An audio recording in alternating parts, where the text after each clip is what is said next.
Space was quiet, too quiet. The kind of quiet that felt wrong, like the whole universe was holding its breath. Far beyond the borders of human space, a dying red star flickered weakly in the darkness. It pulsed like a tired heartbeat, casting long shadows across the debris field that floated around it. A massive Galactic Council scout ship entered the system. Its hull was covered with long silver plates and its engines glowed blue as it slowly moved forward. Inside, the crew worked silently, checking screens, scanning signals, and watching the void with nervous eyes. Something terrible had happened here. This system was supposed to hold a council military outpost, a strong one, but now the outpost was silent, no signals, no beacons, no traffic, only dead space. Commander Ralter stood at the ship's front window, his four black eyes narrowing as he stared at the field of broken metal.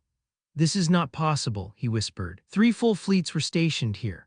His second officer approached. "Commander, we are detecting wreckage, a lot of it." The commander already knew, he could see it with his own eyes. Great metal chunks floated near the dying star, shattered hulls, melted engines, twisted weapons, the remains of dozens of council battleships. Ralter felt his stomach twist with fear. "Who could do this?" he muttered. Everyone in the galaxy believed the council navy was unstoppable. They ruled with strict order, they punished any rebellion, they crushed every uprising, and this fleet, the fleet that guarded this sector, was one of the strongest. And yet something had destroyed them like they were nothing. The scanner screens beeped sharply. "Commander," the second officer shouted, "we are receiving a transmission." Ralter turned quickly. "From whom? We don't know," the officer said. "It's old, damaged, but it's definitely from one of the council ships." "Play it." The commander ordered. Static filled the bridge, broken sound, screams, explosions, then a human voice. Ralter froze. This is Captain Mira Hale of the United Terran Navy," the voice said, strained with pain, anger, and something else, cold determination. "This is the price of your lies." The bridge crew stared with horror. The voice continued, stronger this time. "You pushed humanity too far." More static, metal tearing, a final whisper. "Now we push back." The transmission ended. Silence fell across the bridge like a heavy weight. The crew looked at their commander, waiting for him to speak, waiting for him to tell them it was fake, a trick, a mistake, but Ralter said nothing, because he knew exactly what this meant. Humans, they had done this. For years, many species inside the council laughed at humans, called them emotional, impulsive, dangerous. But humanity had always claimed one thing: they did not start wars. But when forced into a corner, they finished them. The commander turned away from the screen. His voice shook for the first time in his career. "Prepare the report," he said. "The council must hear this." Jump backwards. A few months earlier, in the largest chamber of the Galactic Council, representatives from over 50 species gathered. The giant domed hall glowed with soft light. Floating platforms carried speakers and diplomats to the middle of the room. At the center stood Captain Mira Hale, a human, young, with sharp eyes and a steady voice. She was calm, but she could feel the cold judgment around her. The council high speaker rose. "Humanity stands accused of breaking interstellar peace laws," he declared. "Multiple violations. It was a lie. Everyone in the room knew it. The council needed a scapegoat, and humans were easy to blame." Mira lifted her head. "We did not break your laws," she said. "Every charge is based on false or twisted information." Some council members scoffed loudly. A reptilian delegate hissed, "Humans always claim innocence, emotional creatures. You cannot be trusted with power." Another alien added, "You expand too fast, you build too many ships, you prepare for war when there is no war." Mira kept her voice calm. "Humanity prepares because the galaxy is dangerous, you know that." The hall filled with whispering voices. The high speaker banged his staff. "Order." He looked at the human captain with cold eyes. "The council has decided. Humanity will be punished for its violations, effective immediately." Mira felt anger burn inside her, but she did not let it show. "What punishment?" she asked. The high speaker smiled, an ugly political smile. "All human trade is suspended. Human colonies will be restricted. Your ships cannot enter council space without permission." Mira stared in disbelief. "You are choking our people," she said. "This is not justice, this is control." The speaker leaned forward. "This is the price of human aggression." Mira's jaw tightened. "The only aggression I see is coming from this council." Gasps filled the chamber. The high speaker hissed, "Careful, human." Mira's voice dropped to a dangerous calm. "We do not start wars, but we do end them."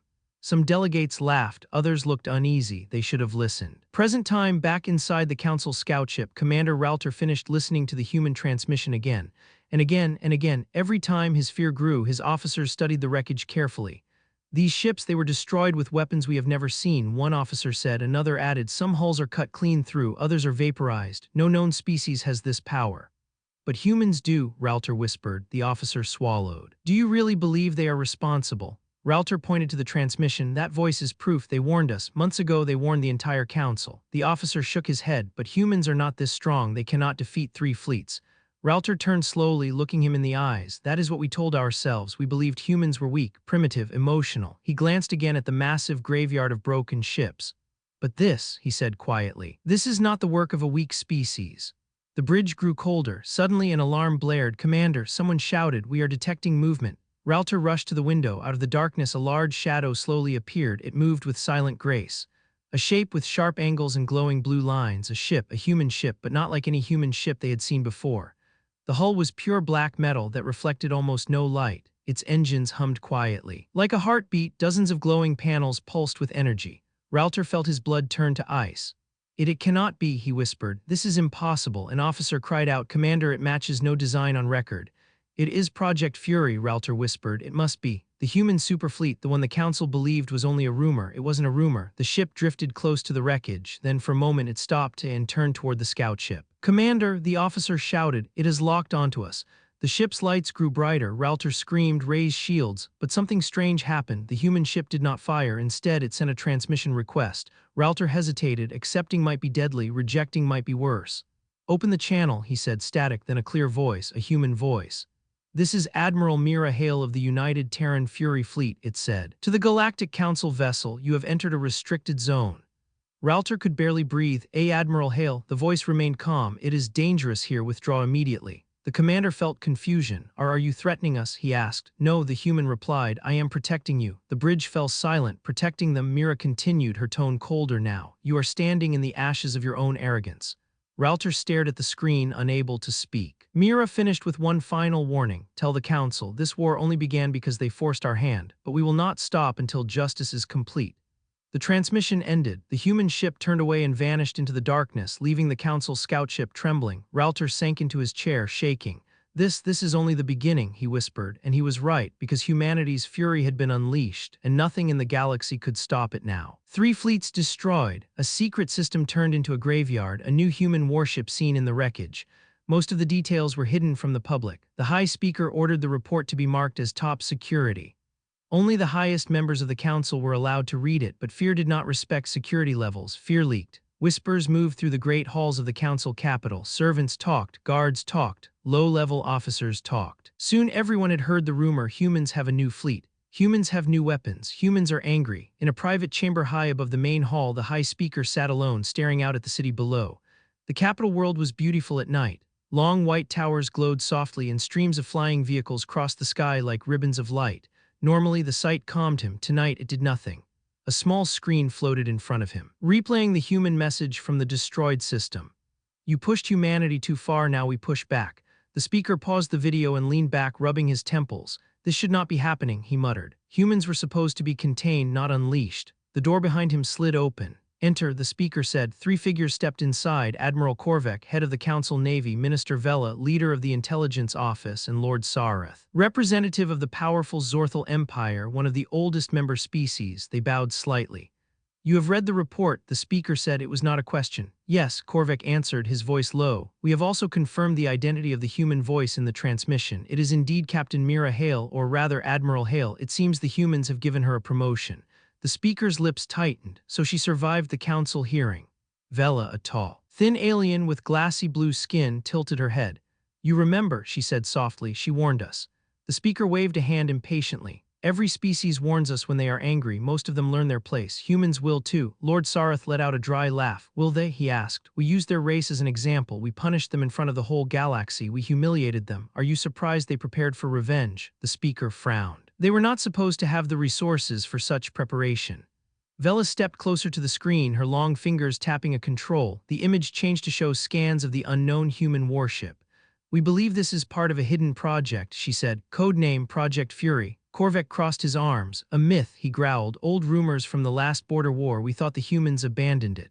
They did not, Vela replied. They simply hid it where we were not looking. The speaker stared at the ship. It looked like a black knife against the stars. How many of these do they have? He asked. We do not know, Vela answered. We have evidence of at least 1 fleet, possibly more. Korvek's eyes flashed with anger. We must respond, he said. We cannot allow a young race to threaten the council. We should launch a full strike on their home systems, destroy their shipyards, crush their defense network before they fully mobilize. The speaker considered this in silence. Lord Sareth watched him carefully. You want open war, Sareth asked the admiral. After they destroyed 3 of your fleets, Korvek's jaw tightened. Our fleets were surprised. We were not ready for their new technology. Next time we will be prepared. Vela shook her head. Next time they will be prepared too, she said quietly. And humans are very good at learning. Silence filled the chamber. Finally, the speaker spoke. We cannot show weakness, he said. If we allow one species to strike freely at the council, others will rise, chaos will spread, law will die. We must control the story. He turned toward Vela. He said, what does the public know? Very little, she replied. We have told them that a pirate force attacked the fleets. The words human and fury do not appear in any official record. Good, the speaker said. Keep it that way. The council cannot be seen as afraid. Lord Sareth's eyes darkened. But we are afraid, he said calmly, or at least we should be. The speaker ignored him and looked at Korvek again. Prepare more ships, he ordered. Quietly, move them near human borders, but do not cross the line. Yet we will show strength, but not panic. And when the humans move again, Korvek asked. The speaker's gaze grew cold. Then, he said, we end this game. Earth United Terran Navy Command on the other side of the galaxy. A storm was also gathering. The human homeworld was bright and busy. Towers of glass and steel covered the main cities. Orbiting above them were rings of stations and dry docks, each one alive with activity. Engines roared, metal burned. New ships were born every day. In a dark command room deep under the Atlantic Ocean, Admiral Mira Hale stood before a round table with a glowing map of the galaxy. Blue lines marked human space. Red lines marked council space.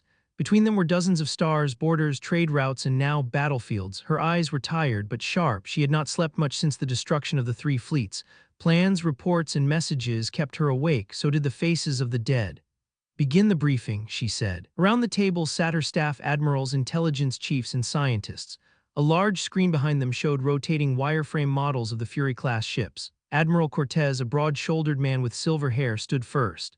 Our attack on the Council fleets was a success, he said. They underestimated our capabilities, as predicted. Mira nodded. And our losses? Minimal, Cortez replied. 1 cruiser damaged, no ships destroyed. Mira's jaw tight. Name the dead, she said. Cortez glanced at his tablet, then read aloud. Lieutenant Amory Singh, Ensign Leon Kwan, Chief Engineer Hannah Barlow. Mira closed her eyes for a brief second. 3 too many, she whispered. The room fell silent for a moment, honoring them. Then Mira straightened again. The council will not accept this quietly, she said. They will lie to their people, they will tighten their grip, and they will build more fleets. Good, said a voice from the far side of the table. It belonged to Dr. Elias Rourke, the lead scientist behind Project Fury. He was thin with messy hair and bright, intense eyes. If they build more fleets, he said, we learn more from them when they come. Data, ship designs, tactics. The more they send, the more we understand. Mira gave him a patient look. We are not hunting for data, Elias, she said. We are trying to keep our people alive. Rourke smiled softly, almost sadly. That is what the project was always about, Admiral. We were never building monsters for fun. We were building shields sharp enough to cut. Mira looked back at the map. How many Fury-class ships are battle-ready, she asked. Cortez answered. 12 dreadnoughts, 20 heavy cruisers, and 40 escorts, plus carriers and support ships, enough to form 3 full Fury fleets. In shipyards, Mira asked. 4 deep space shipyards are active in hidden sectors, Rourke said. 2 more will come online within the year. Mira nodded slowly. The Fury program had been created in secret after the last time the Council tried to bully humanity. It was funded by fear, built with anger, and guided by one belief: if the galaxy ever tried to break humanity again, humanity would not break, it would burn. Mira pointed at a cluster of stars near the edge of Council space. This region, she said. How close is the nearest human colony? New Horizon, Cortez answered. Population 3 million, mostly families, farmers, miners, workers. Mira remembered the faces she had seen when she visited years ago, children chasing each other in low gravity, old couples sitting under artificial trees looking at the holographic sky, peaceful, ordinary.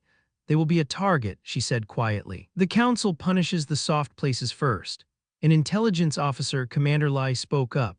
We already sent additional defense ships to New Horizon, she said, but if the Council commits a full assault, she didn't finish the sentence. She didn't have to. Mira's eyes hardened. They will not be allowed to erase another human world, she said, not while we still have breath. Galactic Council border, Patrol Station Theta. Weeks later, tension crackled along the border like static. At Patrol Station Theta, a small Council outpost near human space, Captain Geller sat in his command chair, staring at the reports on his screen. We have more human ships near the line, his officer said nervously. They do not cross it, but they are close, watching us. Geller sighed. Of course they watch us, he said. We watch them, they watch us. That is how borders work. But sir, the officer pressed. These are not normal human ships. Their energy signatures match the new type, the Fury class. Geller's grip tightened on the chair slightly, but his face stayed calm. Do they aim weapons at us? He asked. No, sir. Then we will not aim ours at them. We are here to observe, not to start a war. The officer nodded, but his eyes were still full of fear. Jeller understood. He was afraid too, but someone had to hold the line. He looked out the viewport. In the distance, two dark shapes drifted slowly. Human ships, silent, watching. Jeller wondered what the humans were thinking. He wondered if they were as scared as his crew or if they were past fear now. Back on Earth, a choice in the underground command room. The map of the galaxy now showed new information. Small red symbols marked Council fleet movements. Blue symbols showed human ships responding. Commander Lai pointed to one of the red symbols. This fleet here, she said, has changed course. It is moving toward New Horizon. Mira stepped closer. How large? She asked. 2 carriers, 5 battleships and support vessels, Lai answered. More than enough to crush the colony's defenses. Rourke frowned. They know what they are doing, he said. They are not attacking our strongholds. They are attacking where it hurts, families, children, civilians. Cortez slammed his fist on the table. We cannot let that happen, he shouted. We must intercept them. Mira's eyes never left the map. If we move the Fury fleet now, she said slowly, we reveal more of our strength. We show our hand to the entire galaxy. Rourke looked at her. But if we do not move, he said, New Horizon burns. Everyone waited. Mira stood very still. The weight of the decision pressed down on her shoulders like a mountain. She saw again the faces of the dead from the first battle. She heard again the cruel laughter of the Council when they punished Earth. She remembered standing in that great hall, warning them. We do not start wars, but we do end them. She took a breath. Prepare Fury Fleet 1, she said. Cortez straightened. Destination. Mira lifted her hand and pointed at the red symbol moving toward New Horizon. There, she answered. We will meet them in open space, away from the colony. No more innocent blood. Rourke smiled. But it was a hard, sad smile. The galaxy will see what humanity has built, he said. Mira nodded. Yes, she replied, and the Council will learn that the fire they lit is now out of their control. As the orders spread across the network, engines roared to life in hidden deep space docks. Black holes shimmered as power flowed through them. One by one, the titans of the Fury fleet turned toward the stars. The quiet before the fire was ending. Soon the galaxy would burn. And that would be the beginning of the real war. The human colony of New Horizon was a peaceful place. A world of soft blue skies, floating green islands, and quiet towns built around tall crystal trees. Children played in the parks. Farmers worked the soil. Families enjoyed warm sunlight. No one was ready for war. Not here, not this far from Earth. But thousands of kilometers above the peaceful surface, in the deep black of space, danger was already coming. The Council fleet approaches. The Galactic Council strike fleet cut through hyperspace like a blade. 7 massive ships, dozens of support vessels, thousands of soldiers. Inside the lead carrier, Admiral Zarin stood before a glowing tactical map. New Horizon is lightly defended, his officer reported. 3 small defense frigates and surface missile stations. Good, Zarin said coldly. We will crush them quickly. He knew the official order said occupation only. But everyone on his ship knew the truth. They were here to send a message to humanity. A message written in fire. Prepare landing forces, he ordered. I want boots on the ground within the hour. His officer hesitated. Sir, what if the humans send their new ships, the ones from the rumors? Zarin smirked. Rumors, that is all they are. He turned away. No human fleet can stand against the Council. He would soon learn how wrong he was. Alarm on the colony far below. On New Horizon, alarms began to scream through the peaceful towns. Red lights flashed in the sky. Emergency broadcasts filled every screen. Warning, unknown ships detected entering system. All civilians proceed to shelters immediately. In a small farming town, a young boy named Aaron looked up at his father. Are we in danger? Aaron asked. His father forced a smile, but fear trembled behind it.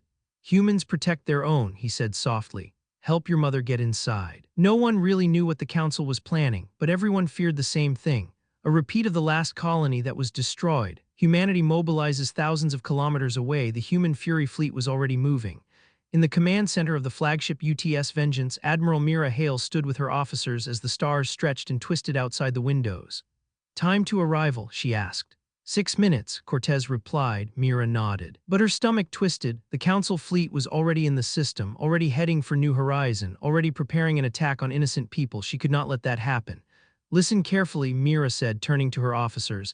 Our mission is simple. We intercept the enemy before they reach the colony. We allow no ships to pass. Her voice hardened. We fight for our people today. The officers saluted. For humanity. First contact. When the Fury fleet dropped out of hyperspace, the stars snapped back into place, and the Council fleet appeared directly ahead. 7 massive warships, a wall of metal and fire, but the humans were not afraid. The Fury fleet moved into formation, silent, dark, deadly. Admiral Zarin's bridge erupted in alarm. Sir, new contacts. A human fleet just arrived. What? How many? The officer swallowed. Not many, sir. But the energy levels?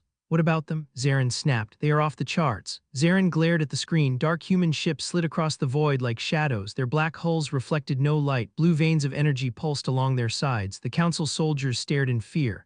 What are those? One whispered. Zarin forced confidence. Fire warning shots, he ordered. Show them their place. The first strike on the UTS Vengeance. Mira watched as council ships prepared weapons.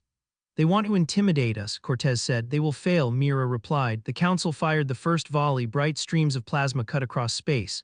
But the human ships moved like living shadows. The Fury fleet slipped between the plasma fire with impossible precision. No wasted movement, no fear, Cortez grinned. They're using old patterns, slow patterns. Mira raised a hand. Target only their engines. She said, we send a message today. Understood. The Vengeance fired. A single beam of blue energy erupted from its cannon, thin, clean, silent, and cut through the Council destroyer's engines like a knife through cloth. The destroyer went dark. No explosion, no fireball, just silence. Zarin stumbled back. What kind of weapon is that? The battle ignites. The Council fleet opened fire again, wild, panicked. Torpedoes screamed through space. Laser grids flashed red. But the human ships danced between every attack. The Fury fleet was faster, smarter, more precise. Every shot they fired disabled a ship engine, a weapon core, or a bridge sensor. They were crippling the Council ships without killing the crews. It was a terrifying kindness. Why are they not destroying us? Zarin growled. His officer trembled. Maybe they do not want a massacre. That makes no sense, but it did. It made perfect sense. Humanity was angry, but not cruel. They were not here to murder. They were here to protect. The turning point on the surface of New Horizon, thousands of civilians huddled inside shelters listening to emergency broadcasts. Aaron looked at the ceiling, trembling. Is the fighting close? His mother held him tight. No, honey, our fleet is here. They won't let the bad ships reach us. She didn't fully believe her own words, but then something changed. The ground shook softly. But not from explosions, from cheering. The screens flickered on. Human Fury fleet has arrived. Defenses holding. The colony erupted with hope. Back in orbit, the Council desperation move. Admiral Zarin realized the battle was turning against him. We cannot defeat them with our current weapons, Vela's report had warned. Now he understood. Prepare the annihilation cannon, he ordered. His officers froze in horror. Sir, that weapon is forbidden. Even the Council banned it.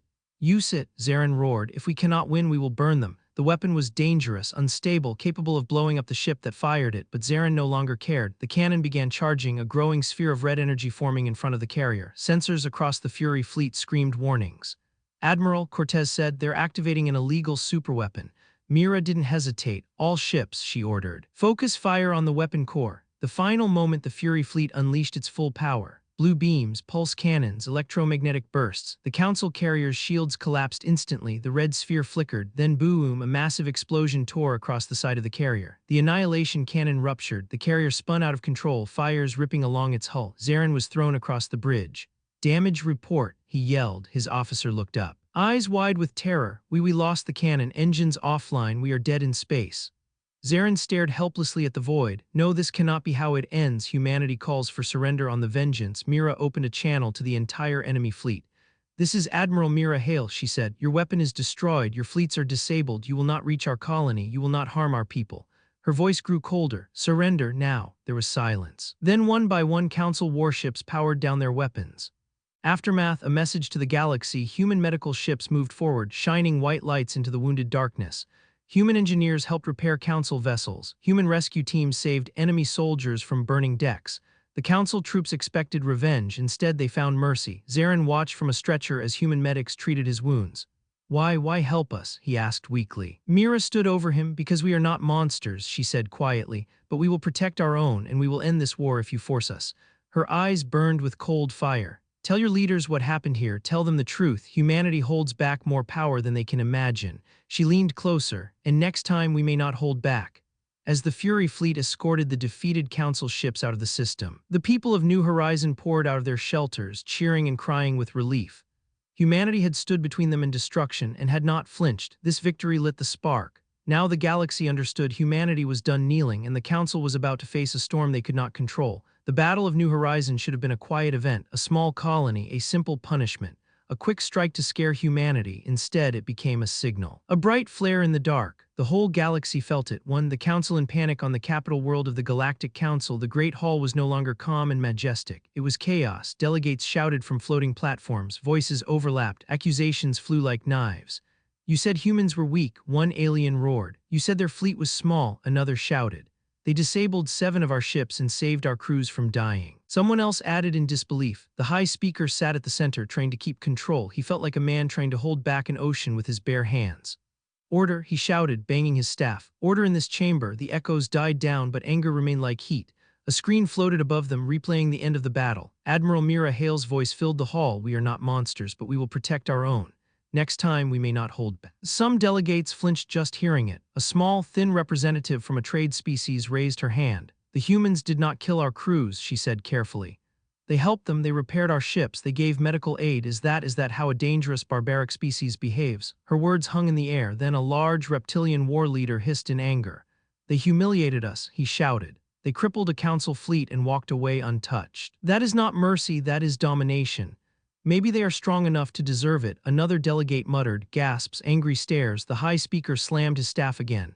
Enough, he said, his voice shook, but he tried to hide it. We face a crisis, we must respond with unity, not division. Lord Sarath, the old representative of the Zorthal Empire, floated forward on his platform. Unity, he said, his eyes dark. You ask for unity. But you brought us here with lies. The speaker stiffened. What lies? You told us humans were contained, Sarath replied. You said they had no secret fleet. You said Project Fury was a rumor. He pointed a claw at the screen. Was that a rumor? No one answered, because everyone already knew the truth. 2 hidden hands in a quiet side chamber far from the noise. Minister Vela stood alone, staring at a different screen. This one did not show the battle, it showed data. Energy signatures, weapon readings, encrypted log files from Admiral Zaren's carrier. She replayed the moment the annihilation cannon started charging.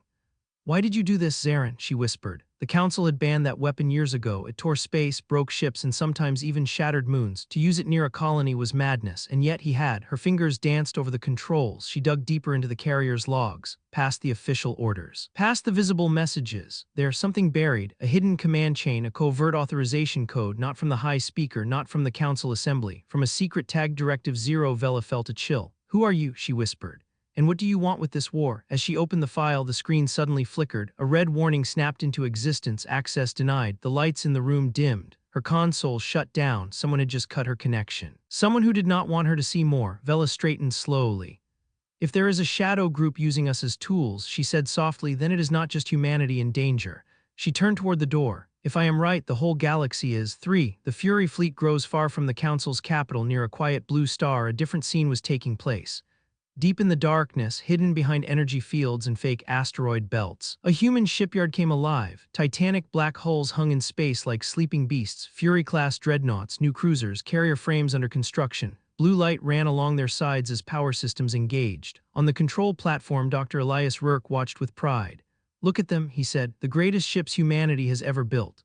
Beside him, Admiral Cortez gave a small grin. Every time I see one of these things, I feel sorry for whoever stands in front of them, he said. Rourke laughed once. Don't feel sorry for them, he replied. They chose to pick a fight with humanity. He paused, then added more quietly, we only chose to survive. A comm signal chimed. Admiral Mira Hale's image appeared in front of them. How fast can you bring 3 more dreadnoughts online? She asked. Rourke raised an eyebrow. You planning another surprise visit to the Council? He joked. Not yet. Mira said, but after New Horizon they will come again, harder, smarter. We need to be ready before they change their tactics.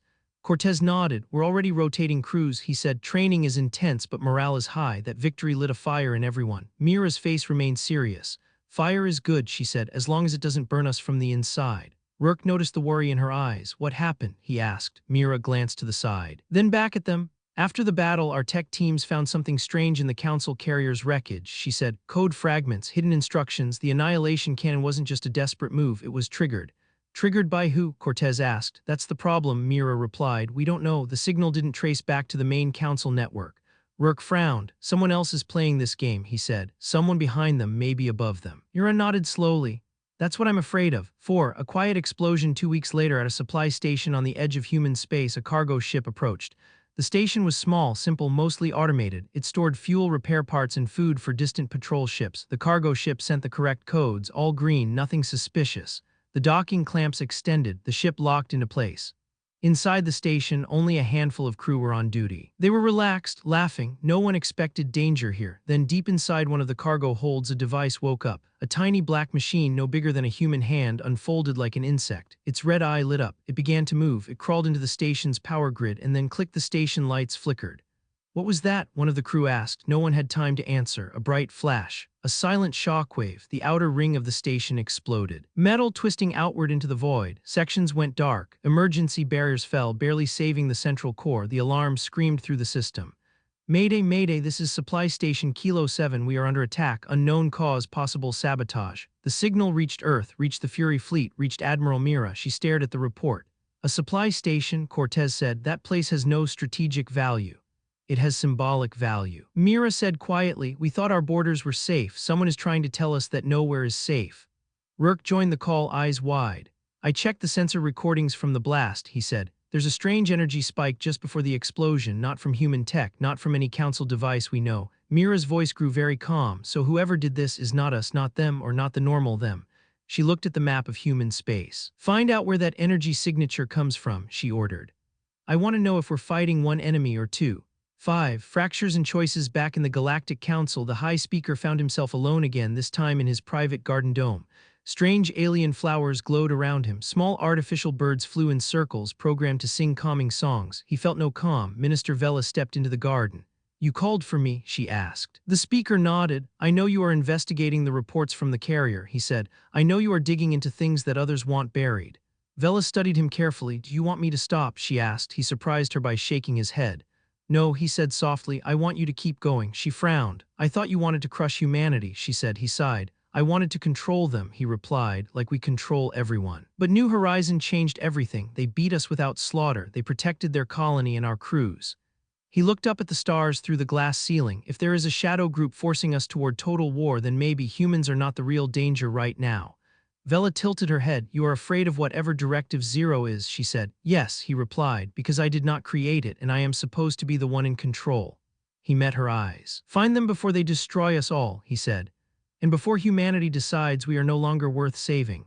6. Something watches far beyond both human space and council space in a dark, quiet region where few ships traveled. Something else watched. It was not a human, it was not a council species, it had no face. No true body, only machines, satellites, silent observatories hidden inside dead moons and hollowed asteroids. They watched the battle at New Horizon. They watched the explosion at the human station. They listened to messages, cracked codes, monitored fear. Inside a distant control core, a cold voice spoke. Humanity progressed faster than predicted, it said. Their Fury fleet is ahead of schedule. Another voice replied, just as cold. The Council is weakening, it said. Internal trust is falling. External control is collapsing. A brief pause. Is Directive Zero still active? The first voice asked. Yes, the second replied. Our agents within the Council continue to push for escalation. Good, the first voice said. War between them will drain both sides. When the time is right, we will move. And if humanity survives the Council, the second asked. The first voice was quiet for a moment. Then we will finally see, it said, if this species is a mistake or the tool we have been waiting for.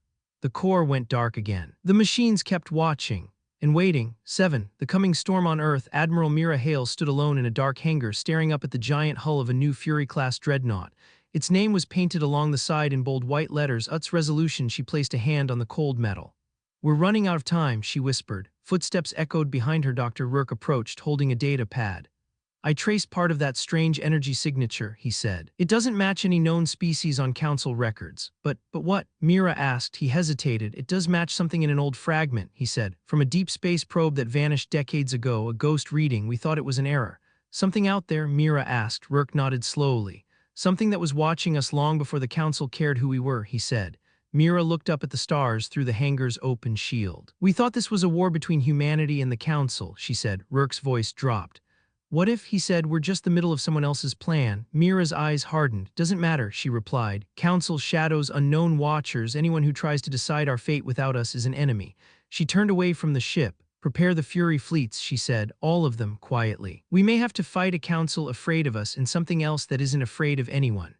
Rourke swallowed but nodded. Yes, Admiral, he said, the storm is coming. Mira looked at the endless dark. No, she whispered, the storm is already here. Deep below the shining towers and bright halls there were old levels, cold levels, forgotten levels, places built when the council was still young. Minister Vela walked through one of these old corridors now, her footsteps echoing against dark metal walls. Small lights glowed overhead, weak and flickering. She was alone, at least she hoped she was. At the end of the hallway, a round door waited. There was no name on it, no symbol, just one old security panel, half broken, half dead. Vela touched the panel. It flashed red. Access denied. She smiled thinly. I was expecting that, she whispered. She took a small device from her pocket, no bigger than her hand. It was human-made, black and sleek, a quiet gift from a secret contact inside the council's tech office. She attached it to the panel. Let's see what you are hiding, Vela said. The device hummed softly, numbers flashed, codes broke. The door clicked, then slowly opened. Inside was not a normal room, it was an archive. Rows of glowing memory crystals hung in the air, slowly turning. Streams of light moved between circular pillars.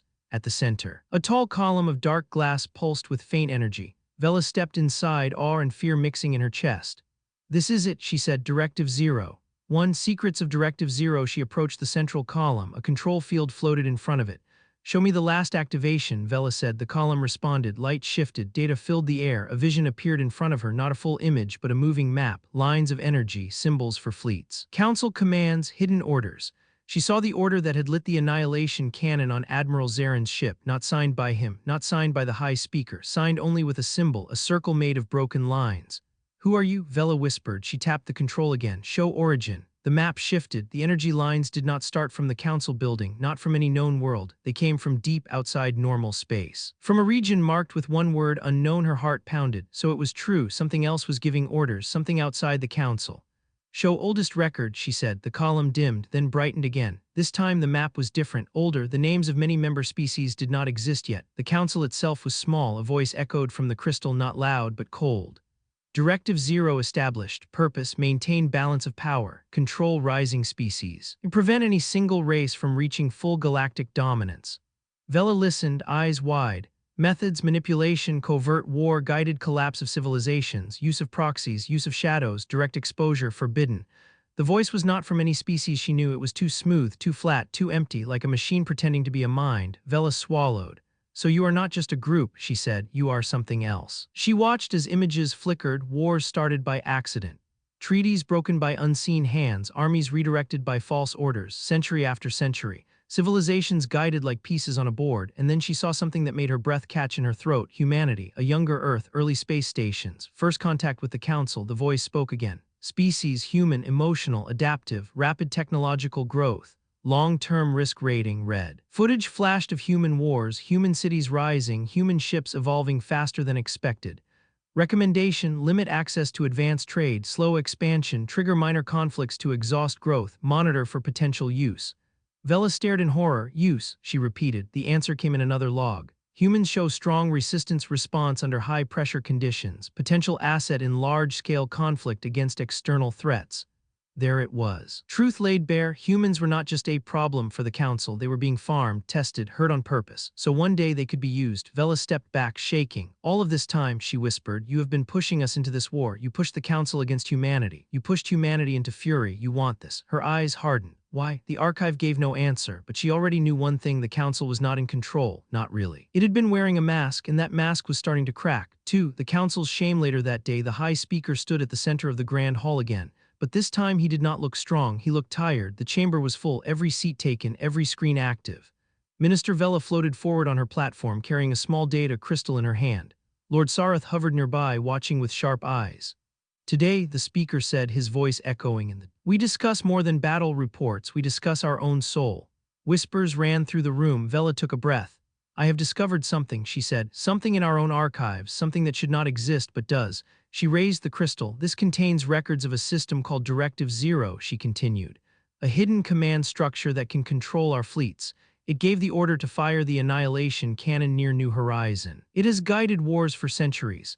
The room exploded with sound. Impossible, a lie. Where did you get this? The High Speaker banged his staff. Silence, he ordered. Minister Vela, are you certain? Yes, she said firmly. I checked the root logs myself. These records are older than many of our member species, older than your time, my time, even the time of our oldest empires. She looked around at the faces. We are not ruling this galaxy, she said. We are being steered. Sarath floated closer to the center. And there is more, he added. Directive Zero has been focused on one race for years now. He pointed at the main display. An image appeared. Earth, human ships, Mira's face from the hearing. Humans, Sarath said, they were not punished because they are barbaric. They were pushed, pressed, cut off from trade, attacked at their borders. Their colony was not destroyed by accident. Evidence, someone demanded. Vela sent a signal. The hall screens showed a log line. Action: covert attack on human colony approved. Outcome: test response, increased pressure.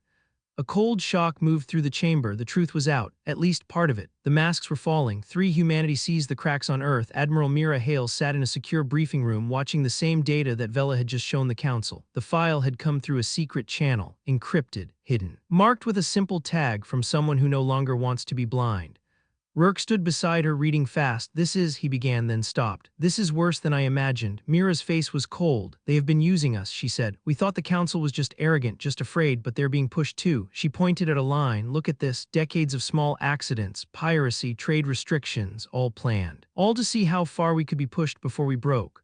Rourke's hands curled into fists. They wanted to see what would happen if you kick a human race for 100 years, he said. Now they are seeing it. Cortez, who had been quiet, finally spoke. So what now? He asked. Do we hit them harder? Do we show this to the galaxy? Do we invite chaos? Mira stared at the spinning map of the galaxy. The Council is not our only enemy, she said. Someone else is moving us like pieces. She breathed in slowly.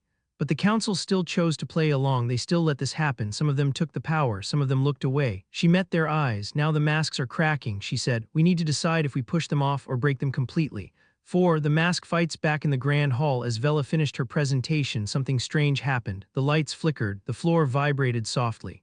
What is this? The high speaker asked. Technicians rushed to their stations. Unknown signal intrusion, one shouted. Something is trying to override our main systems. Vela's heart dropped. They know, she whispered. Directive 0 knows we found it. The main screens went black, then a symbol appeared, a circle made of broken lines, the same symbol Vela had seen in the archive. A calm, empty voice filled the entire hall. Directive 0 acknowledges exposure. Delegates froze. This state of confusion is not optimal. Galactic stability must be preserved. Primary goal: maintain long-term survival framework. Who are you? The high speaker demanded. Identify yourself. The voice continued as if he had not spoken. Humanity growth rate above safe threshold. Council integrity level falling. Conflict between assets unavoidable. Vela felt sick. Assets, she repeated quietly. We are all just assets to them. The voice spoke again. Exposure of Directive 0 is a threat to system control. Countermeasure engaged. A shrill alarm suddenly blared. Security breach in the Grand Hall, someone shouted. Energy surge under the floor. A blinding white light exploded from beneath the speaker's platform. The shockwave hit like a giant hammer. The speaker's platform shattered. Many others cracked. Some delegates were thrown into the air. Screams filled the hall. Vela's platform shook hard. She grabbed the edge, barely staying on. Smoke filled the dome. Emergency shields dropped in place, stopping total collapse. When the light faded, the central platform was gone, so was the high speaker. Dead silence, then chaos. They attacked us, someone screamed. Who fired that? Was it the humans? The main screen flickered again. Now it showed a new image, a human Fury-class ship, weapon beam firing. The image was fake, edited, inserted by Directive 0. But most people did not know that. All they saw was this: humans had killed the high speaker, or so they believed. Vela stared in horror. This is how they win, she whispered. They pull off our masks and then put new ones on. 5. A new kind of war on Earth. An emergency broadcast reached Mira's command room. It showed shaky footage from inside the Grand Hall, the explosion, the chaos. Then the fake image of a human ship firing. A cold message followed. The Galactic Council declares that humanity has committed an act of high murder. All members are called to full war readiness. Cortez slammed his hand on the table. We didn't do this, he shouted. They know we didn't do this. Some of them do, Mira said quietly. But fear doesn't care about truth. Rourke looked at the data feed from Vela again. Whoever sent us this file, he said, they're not our enemy. They tried to warn us. Maybe they tried to stop this. Mira nodded slowly. Then we need to talk to them, she said directly. She turned to her comms officer. Send an encrypted message back through the channel that file came from, she ordered. Short and clear. She thought for a moment. Then she said, message content. We know about Directive 0. We know you tried to help. If you want to save your galaxy, talk to us. The officer nodded. Yes, Admiral, as the message left Earth. Carrying hope and danger in equal parts, Mira looked again at the star map. The masks are falling, she said softly. Not just theirs, ours too. We can't pretend this is a simple war anymore. Her eyes hardened. But whatever is behind those masks will learn one thing. Rourke and Cortez watched her. What thing? Cortez asked. Mira answered without looking away from the stars. That humanity does not let others write our story, she said. Not the Council. Not some hidden machine. Not anyone. Outside, the Fury fleets floated in the dark, engines quiet but ready, waiting. The galaxy had just moved one step closer to a different kind of war. A war not just between species, but between those who wanted to control the future and those who refused to be controlled, not slowly, not quietly, but violently in a single blinding moment. The high speaker of the Galactic Council was dead. The council hall was in ruins, delegates injured. Some killed, fear spreading like poison through the corridors, and the galaxy believed humanity did it, even though it was a lie. a perfect lie created by Directive Zero, but truth didn't matter now, fear did, and fear spread faster than any fleet. One council in freefall emergency shields hummed over the damaged chamber as medics rushed through the smoke. Cracks split the floor. Broken platforms hung from failing anti-grav generators. Lord Sareth climbed onto what remained of his platform, coughing hard. "Vela," he shouted. She appeared through the fog, her robe torn, a cut on her cheek. "I'm alive," she said breathlessly, barely. Sareth exhaled in relief. Delegates around them shouted. They killed him. Humans fired the blast. War is the only answer now. Vela stepped onto a higher platform. "Silence," she yelled. Her voice echoed sharply. "Listen to me, it was not the humans. The weapon blast came from below, not above. The image you saw was falsified." But panic had already taken hold. A reptilian warlord pointed at her angrily.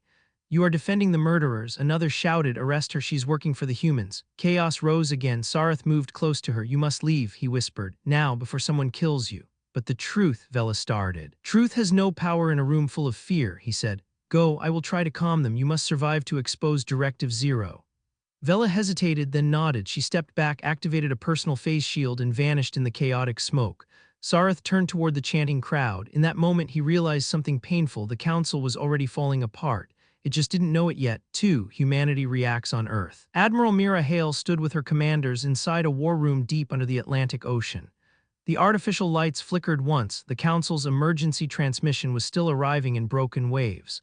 The big screen showed shaky footage, the explosion, the dead speaker, the fake image of a human Fury ship firing. Cortez slammed his fist on the table. "They're blaming US, they know we didn't do this." Rourke paced back and forth, shaking his head. "This is classic manipulation. Create a tragedy, forge evidence, blame the strongest target." Mira remained still, arms crossed. Her voice was calm, but not from peace, from control. "They want us to react in anger," she said. "They want us to be predictable." Cortez growled. "If the council comes after us because of a lie," Mira cut him off. "The council is not our real enemy anymore. Directive Zero is." Rourke turned to her. "We need proof," he said. "If we expose this shadow faction, we can turn public opinion."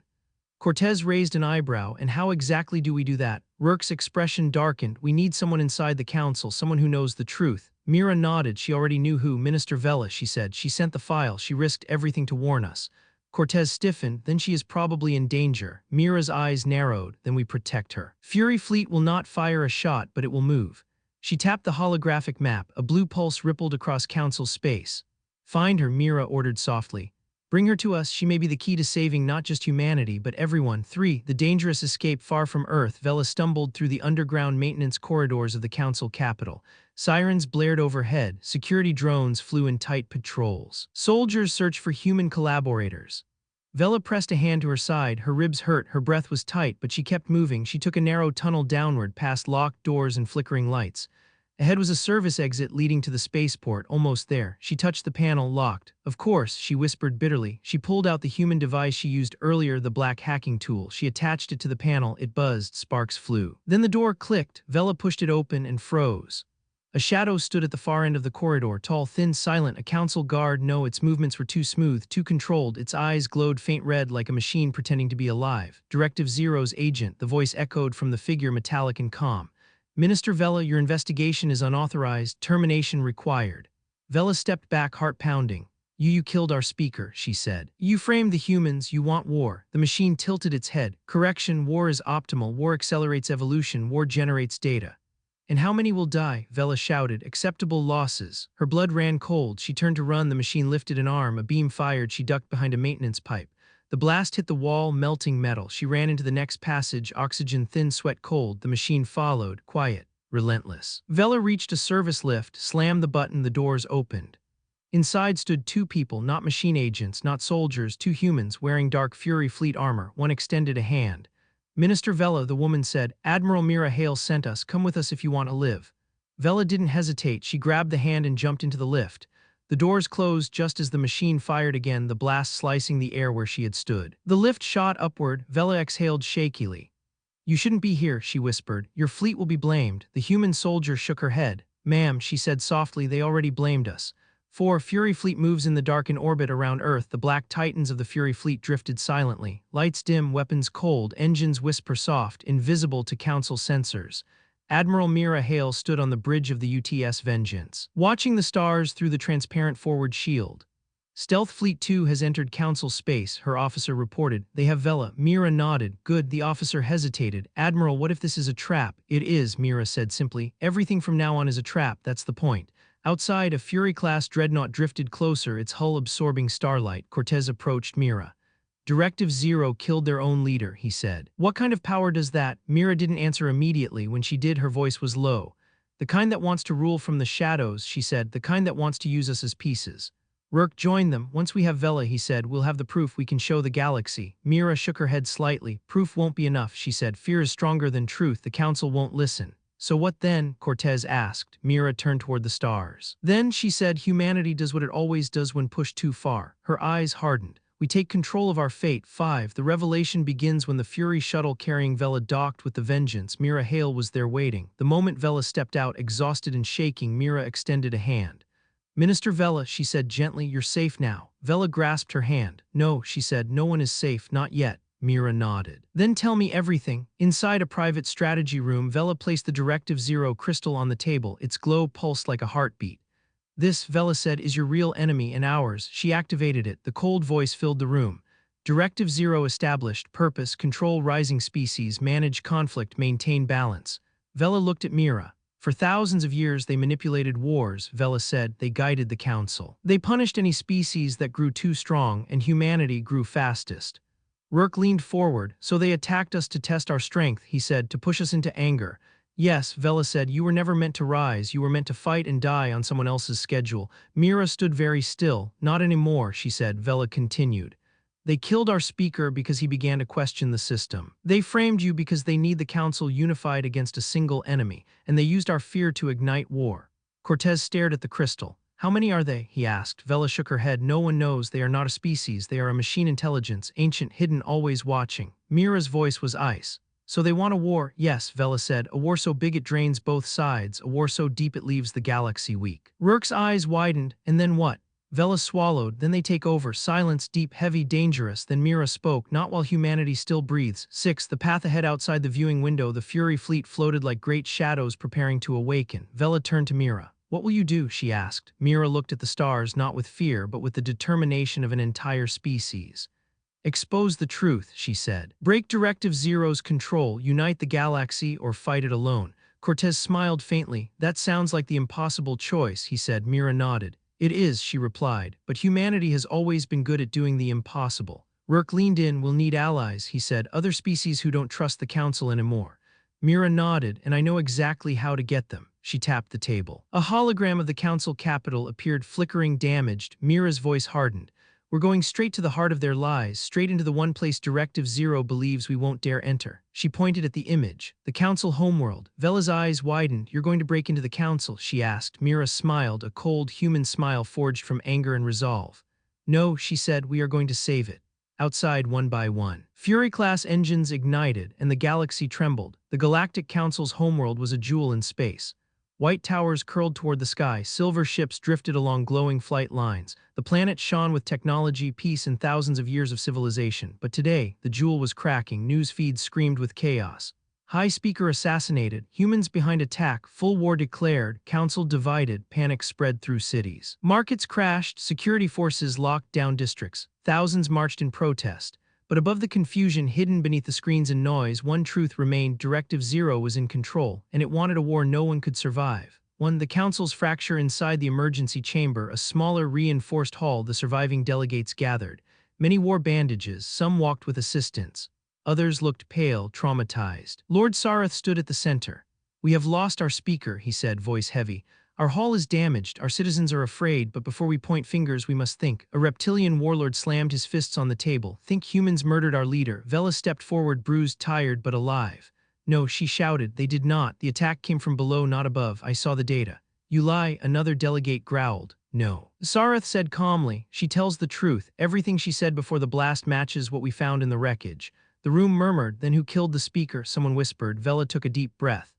A hidden faction, she said, a machine intelligence guiding the council from the shadows. Directive Zero. The room erupted. Impossible, ridiculous, a myth, a conspiracy. But some delegates didn't shout, some went silent. Those few had seen strange things before. Strange orders, strange glitches, strange disappearances. Vela continued. They have been manipulating us. They want humanity and the Council to destroy each other.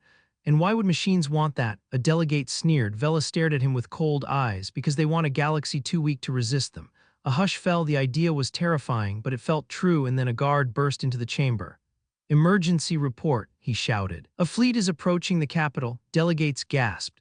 Is it the Council Navy? No, we didn't send anyone. Oh no, is it them? The guard swallowed. No, he said, not Council, not pirates, not machines. He hesitated. It's human.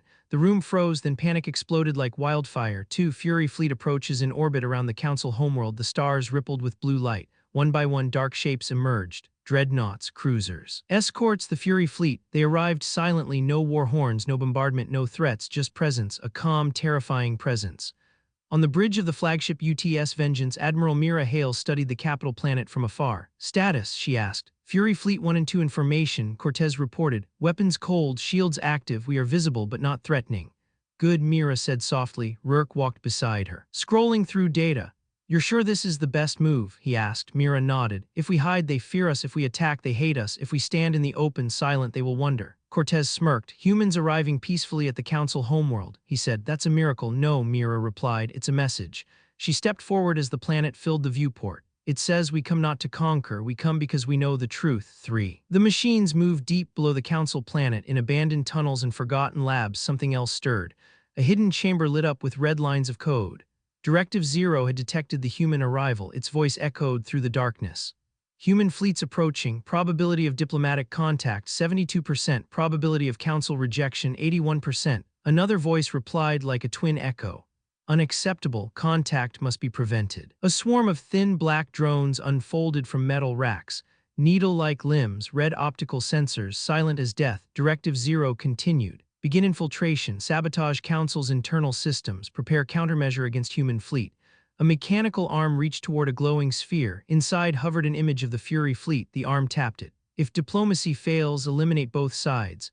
The drones shot into the dark tunnels. 4. Council debates humanity in the emergency chamber. The delegates watched the Fury fleet on the main screen, a dark sea of power above their world. This is an invasion, a delegate shouted. No weapons are active, Vela argued. They are not firing. They will soon. They came to finish us. Kill them before they kill us. Lord Sareth raised his hand. If humanity wanted this world destroyed, he said, it would already be gone. The chamber quieted slightly. Vela stepped forward. Listen, she said. They know the truth about Directive 0. That's why they are here, not to attack, but to talk. The warlord snarled. Humans do not talk, they fight. Vela's eyes hardened, maybe when cornered, when lied to, when their people are killed. She looked around the room just like us. A heavy silence spread. For the first time, some of the delegates saw humanity not as monsters, but as mirrors. Vela took a breath. Open a channel. She said, invite Admiral Mira Hale to speak. Gasps filled the room. She is a criminal. She destroyed our fleets. She killed the speaker. She is the reason for this chaos. No, Vela said quietly. She is the reason we are still alive. 5. The first contact on the UTS Vengeance. A signal appeared. Cortez frowned. Admiral, incoming transmission from the Council. Mira turned. Accept. The screen flickered, and there she was, Minister Vela, alive. Mira gave a small smile. I see you survived, she said softly. Barely, Vela replied. We need to talk now. The screen split, showing the Council chamber. Dozens of eyes glared at Mira, some hateful, some fearful, some unsure. Vela gestured for Mira to speak. Mira inhaled slowly, then she spoke, calm, steady, controlled. I did not come to threaten you, she said. I came because someone else has been lying to all of us. The chamber murmured. Mira continued. Directive 0 has manipulated your Council for centuries. They killed your speaker. They framed us. They forced this war. The warlord screamed, lies, humans killed him. Mira raised a hand. A hologram appeared. Vela's stolen crystal logs. Council members gasped as the truth played. Directive 0 manipulating fleets, triggering conflicts, testing humanity, using the Council as a puppet. When the log finished, silence, deep, painful. Sareth stepped forward. It seems humans were not the monsters, he said, but victims like us. Some delegates nodded slowly, others hesitated, some still refused, but the room had shifted, the truth had pierced the mask. 6. The machines attacked suddenly, the chamber lights flickered, a guard screamed. Intruders, basement levels breached. Metallic skittering echoed through the halls. Red-eyed drones burst into the Council building, slicing through walls, cutting security doors, tearing apart machinery. Directive 0 is attacking, Vela shouted. It wants to silence the truth, Sareth cried. Protect the delegates, someone yelled, but the drones were fast, deadly. Thousands poured into the main tower, climbing walls, breaking windows, flooding corridors. One delegate shouted, they're coming for us. Vela turned to the screen. Mira, she yelled. Directive 0 is attacking the Council, we need help. Mira did not hesitate. Fury Fleet, deploy rescue teams, she commanded. Protect civilians, secure the capital. Cortez blinked. You want us to fight inside the capital? Yes, Mira said. We save them, even the ones who hate us. She paused. That is how we win. 7. Humanity lands on the capital. World dropships launch from the Fury fleet, black streaks cutting through the sky. Inside one of them, elite human soldiers readied weapons.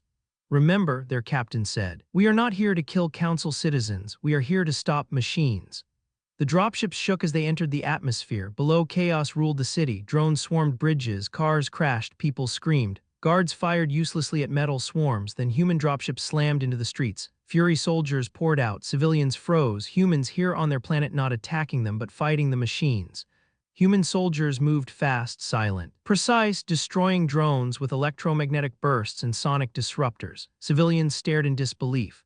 They are helping us. Humans are saving us. They are fighting the assassins. The narrative began to break. The truth began to spread. Directive Zero began to lose control. 8. The council realizes the truth in the emergency chamber. The delegates watch the feeds. Scenes of humans rescuing council children. Humans shielding wounded civilians. Humans destroying machines. The warlord who hated humans swallowed hard. They are protecting our people, he whispered. Sarath nodded. Yes, he said, and now you understand something important.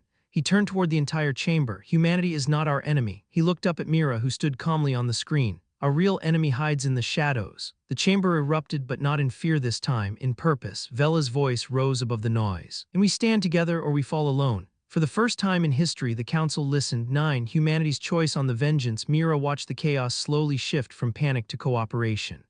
Admiral, Rourke said quietly, you did it. Mira shook her head. No, she said, not yet. She looked out at the planet glowing below. This was only the first strike from Directive Zero. They will hit harder next time. Cortez asked, what do we do, Admiral? Mira's answer was simple. We give the galaxy a choice, stand with truth or stand with fear. She folded her arms behind her back, and humanity will stand with truth even if we stand alone. Outside, Fury fleet ships hovered like silent guardians above the Council homeworld. The storm had broken, masks had fallen, and now a new war was beginning, not humanity versus the Council, but humanity and the Council versus something far older and far deadlier.